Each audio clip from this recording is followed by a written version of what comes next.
आप सभी कैसे हैं? आई होप आप लोग बहुत अच्छे होंगे। जैसा कि हम सभी जानते हैं कि मेरा आज के दिन गुरुवार यानी उर्दू में से जुमेरात कहते हैं, मैं यूट्यूब चैनल बना रहा हूं और आज ही के दिन यह इतिहास का जो भी पेपर है मैं उसको अपलोड करने जा रहा हूं। तो दोस्तों, सबसे पहले मैं इतिहास का परिभाषा जानेंगे और इतिहास क्या है, इतिहास को कैसे पढ़ा जाए, इतिहास को कैसे समझा जाए, इनके बारे में चर्चा करेंगे। तो दोस्तों, सबसे पहले हम लोग आज पढ़ेंगे भारत का इतिहास। भारत का इतिहास जिसे हम अंग्रेजी में कहेंगे इंडियन हिस्ट्री, ठीक है। तो इसका परिचय जानेंगे कि इंडियन हिस्ट्री किस रूप में देखा जाता है, हम इसे कैसे जानेंगे, या हमको कोई ये सवाल कर दे कि इतिहास किसे कहते हैं। लोग कहता है कि अतीत का पता लगाना ही इतिहास कहलाता है। पता लगाना ही केवल इतिहास नहीं कहलाता है, बल्कि इनके तथ्यों को भी जानना जरूरी है। तो आए सबसे पहले इतिहास का परिचय देखते हैं।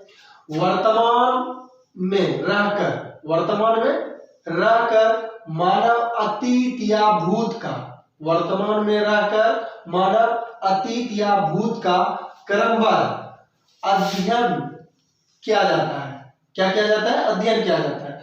कुछ निश्चित साक्ष्यों यानी साहित्यिक और पुरातात्विक के सहारे अतीत को दोबारा पुनर्रचना की जाती है। दोबारा क्या किया जाता है? पुनर्रचना की जाती है। इस रूप में इतिहास वर्तमान और भूत के बीच एक संवाद यानी डायलॉग कायम करता है।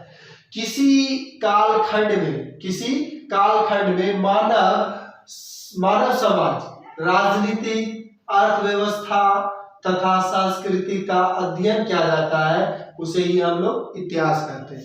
इतिहास को एक छोटा उदाहरण हम लोग ऐसे भी देखेंगे कि एक कब्र है, कब्र के अंदर शवों को दफनाया गया, सब की हड्डियां अवशेष मिली। अब उस हड्डी से हम ये पाते हैं कि ये आदमी क्या करते थे, कौन सी भाषाएं बोलते थे, कैसी संस्कृति थी, कैसी अर्थव्यवस्था चलाया करते थे, यह कैसा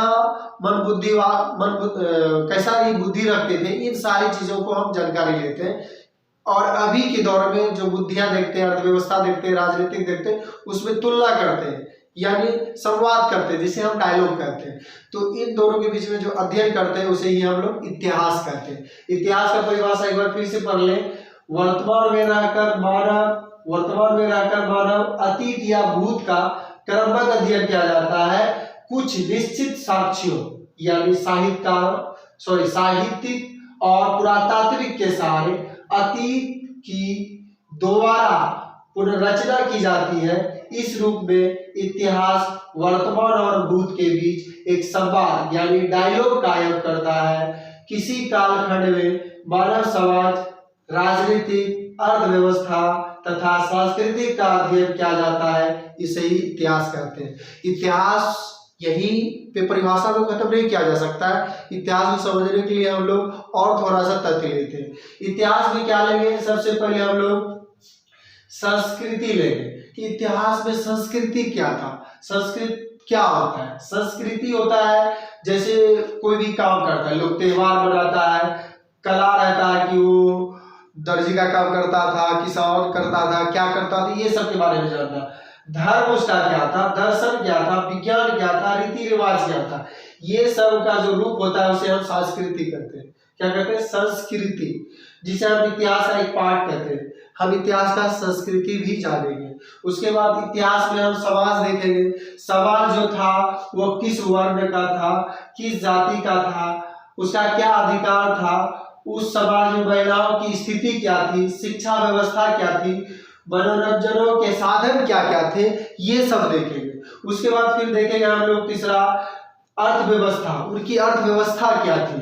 तो वो कृषि अर्थव्यवस्था कैसी थी, व्यापार कैसा था, वाणिज्य कैसा था, नगरीकरण कैसा था, उद्योग कैसा था।